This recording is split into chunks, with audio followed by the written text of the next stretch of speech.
Apresentamos o podcast Entendendo a Obsessão, com nosso querido amigo e palestrante Guaraci Silveira. Bons estudos! Olá, meus amigos, olá, minhas amigas que estão estudando Entendendo a Obsessão. Nós estávamos estudando no nosso áudio anterior a questão das influenciações telepáticas. E vamos encerrar esse estudo nesse áudio para iniciarmos um outro, tá? Dentro desse próprio áudio. Então vamos lá, nós estamos conversando sobre essa influenciação telepática negativa dentro da casa, dentro da família, né? Que muitas vezes a gente pode não ser violento para com o nosso familiar, mas com aquela carinha de santinho, de santinha, nós estamos desejando mal. Eu desejo que você não seja feliz na sua profissão, se você vai fazer uma prova que você não passe, enfim, eu fico vibrando negativamente. Se você está para ser pai ou mãe, que teu filho morra dentro da barriga, sabe? Tem gente que faz isso, meu amigo, minha amiga. Eu creio que você não faz isso, mas nesse mundo tem tanta coisa ruim que a gente não imagina. Infelizmente é assim. Por isso que nós vivemos nessa constante alternância entre o bem e o mal. Quando Zaratustra lá falou do masdeísmo, da luta do bem e o mal, é isso. Muitas vezes nós queremos o bem para uma pessoa e o mal para outra pessoa. Ora, o espírita, aquele que está estudando espiritismo, que está estudando essas lições da espiritualidade, ele jamais pode pensar uma coisa dessas. Ele tem que estar sempre buscando coisas positivas, coisas que elevem, né, os seus padrões de conhecimento, os seus padrões de harmonias, sabe? Para que ele possa, de alguma maneira, ser útil a ele e a quem estiver perto. Não foi o que Jesus disse? Amar a Deus sobre todas as coisas e ao próximo como a si mesmo? Então eu tenho que ter essa relação perfeita com o meu pai e com o meu próximo, aquele que está perto de mim, e comigo também. Então esse é um triângulo perfeito. Eu, pai e o outro. Agora, se eu ainda tenho pelo outro um projeto de vingança, um projeto de ódio, um projeto assim, então eu terei sempre essa possibilidade de vibrar negativamente e me expor também, porque eu estou vibrando negativamente, eu estou exposto ou exposta a receber influências negativas. Então não tem esse negócio de vítima, sabe? Nós é que criamos as situações, cada um de nós. Vamos entender assim, porque senão nós vamos passar pela vida e vamos chegar no mundo espiritual pior até do que saímos de lá. E a nossa situação hoje, o nosso mundo hoje, é um mundo de excelentes condições de vencermos as adversidades. Houve um tempo aí no passado, na nossa história, em que as pessoas tinham uma encarnação tão suave lá no campo, né? No meio das frutas, no meio dos cereais, dos vegetais, aquela vida tranquila, bucólica, feliz, sabe? De camponeses, camponesas, aquelas coisas lindas dos encontros nos festivais. Foi muito bom. Só que agora nós precisamos dinamizar a evolução. Agora nós temos que partir para outros conhecimentos, para outras identificações com as realidades da vida. E se eu ficar preso a mágoas, ressentimentos, brigas familiares, desencontros, desacertos, eu não vou conseguir fazer nada disso. Então, se eu fui tão feliz lá naquele passado, eu tenho que ser feliz agora. Só que agora a situação é outra. O mundo hoje se urbanizou bastante, né? E na urbanização você cria muitos problemas, né?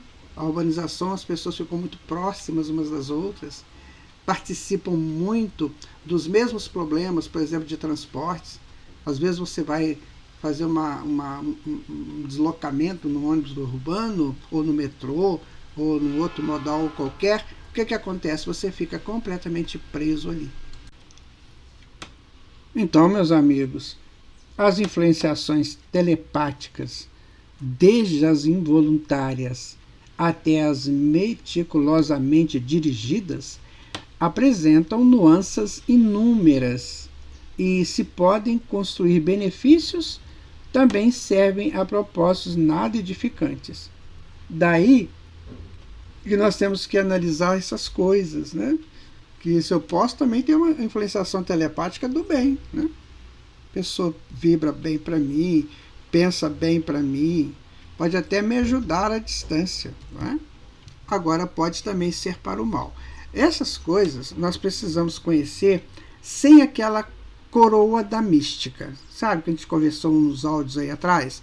Que eu falei para vocês que a mística, né, que o místico vem com uma capa dourada e a gente tem que ir lá no núcleo para saber o que é. Então essas coisas podem acontecer. Então nada de místico. Nossa, a pessoa está vibrando para mim, não sei o quê, fazendo coisas contra mim. Né? Nada disso. Nós vamos pensar que existem essas transmissões à distância via ondas. Que o rádio faz, que a televisão faz, que esses aparelhos de processamento de dados fazem, enfim, existem essas coisas. Então nós temos que entender que essas coisas existem aí na vida comum. Imagina conosco, que somos espíritos já numa função mais avançada em termos desses veículos existentes de comunicações do mundo. O homem é muito superior a tudo isso. Então, se isso acontece lá no rádio, na televisão e outros lugares, imagina com a nossa mente, com o nosso cérebro. Então, por isso que nós temos que estar atentos. Tá? Vamos colocar aqui ainda do livro Nos Domínios da Mediunidade, né, do André Luiz, Psicografia do Chico Xavier, também no capítulo 19, ele vai dizer o seguinte: olha, o pensamento exterioriza-se e projeta-se, formando imagens e sugestões que arremessa sobre os objetivos que se propõe atingir. Então, ele está afirmando isso, né? Que o pensamento ele se exterioriza e projeta e forma imagens e sugestões. Observem isso. Então, arremessa sobre os objetivos que se propõe atingir. Então, eu crio o pensamento e ele vai naquilo que eu proponho atingir. Então, se eu penso bem para vocês, eu estou mandando coisas boas para vocês. Se eu penso mal, estou mandando coisas más para vocês. Agora, sabendo-se, né, que tem a razão direta do retorno. Né? Toda ação corresponde a uma reação de igual intensidade em sentido contrário. Então, se eu penso mal, volta para mim o mal. Se eu penso bem, volta para mim o bem. A sociedade precisa saber isso. A humanidade precisa saber isso. Isso é tão antigo, isso é lá do século XVIII, e a gente não pegou essa coisa até hoje. E fica aí brincando de pensar negativo, né, de pensar de maneira não tão boa, produtiva para as pessoas. Concordam comigo? Quando o pensamento benigno e edificante ajusta-se às leis que nos regem, criando harmonia e felicidade.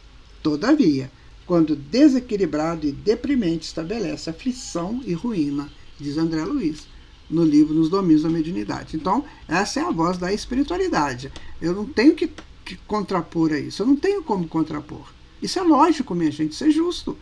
Então, se eu pratico o bem, se eu penso bem, esse bem retorna para mim. Agora, se eu pratico mal, penso mal, isso retorna para mim. Está vendo como é que eu abro as pontes, os canais, para o bem ou para o mal? Quando eu abro um canal para o bem, eu só recebo espíritos superiores. Só recebo influenciações telepáticas de espíritos superiores. Agora, se eu abro para o mal, eu me submeto, né? E me subjugo a esses espíritos negativos. Aí não adianta eu ficar com vitimização, né? Coitadinho de mim, porque os obsessores não me deixam em paz. Claro, você abre as portas para eles. Eles não querem te obsidiar.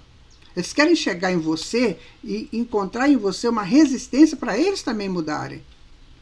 Entendeu? Eles querem chegar em você, vai lá na sua casa para te pegar, você está lá suavemente, pensando só coisas boas, em prece, eles vão se maravilhar.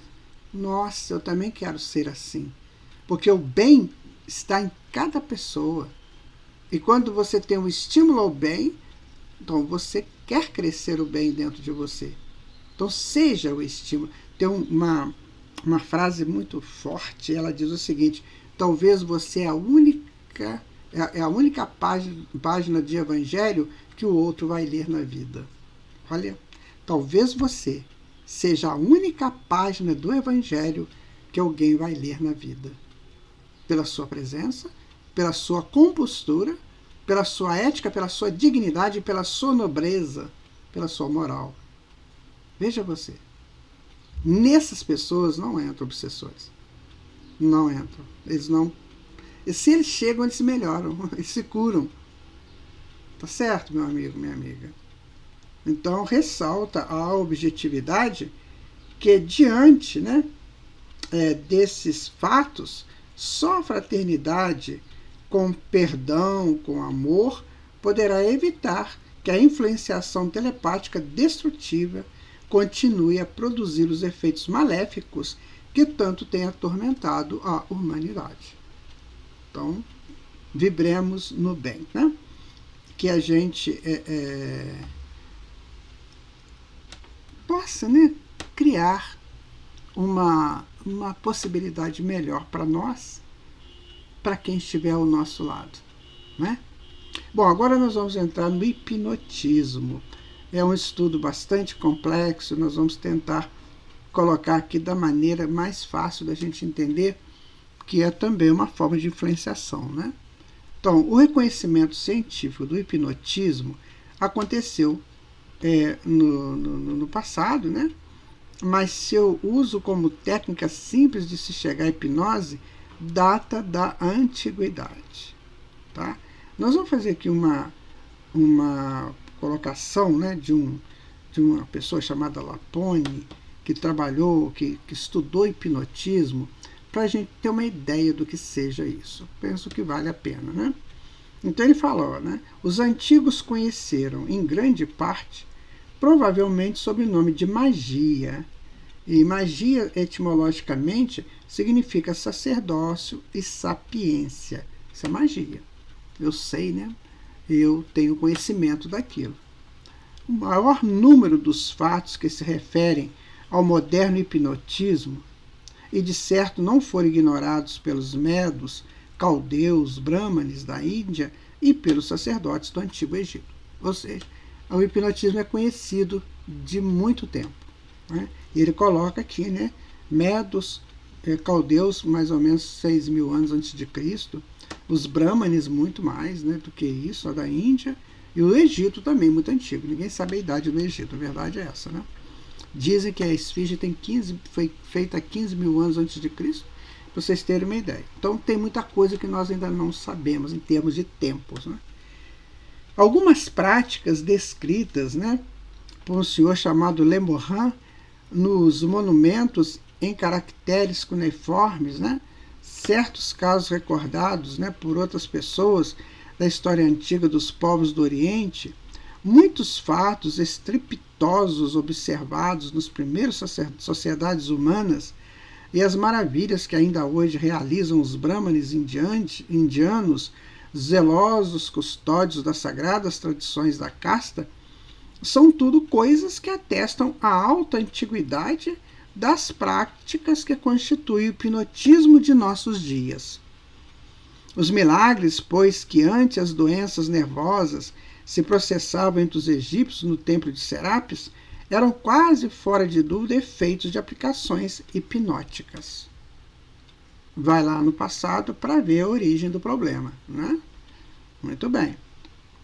Modernamente, retomando as investigações de Esma, né, Franz Anton Mesmer e outros pesquisadores, o médico inglês James Braid realizou os primeiros estudos tidos como de caráter científico sob o nome de neurohipnologia, cabendo depois a Charcot, que inclusive o Freud estudou com ele, né, Brauer também, que é da turma lá, Berrin e Ligeot e seus seguidores, além de Charles Richer, a definitiva consolidação do hipnotismo como técnica corrente. E à luz do espiritismo, mas ainda sem compreender os fenômenos a ele ligados e a surpreendente extensão de seus efeitos, principalmente em relação ao perispírito. Ou seja, gradativamente nós estamos tendo conhecimento dessas coisas que antes eram muito fechadas, muito ocultas. Tá bom? E o Espiritismo está nos ajudando. Vamos continuar com esse estudo no próximo áudio. Muita paz para vocês.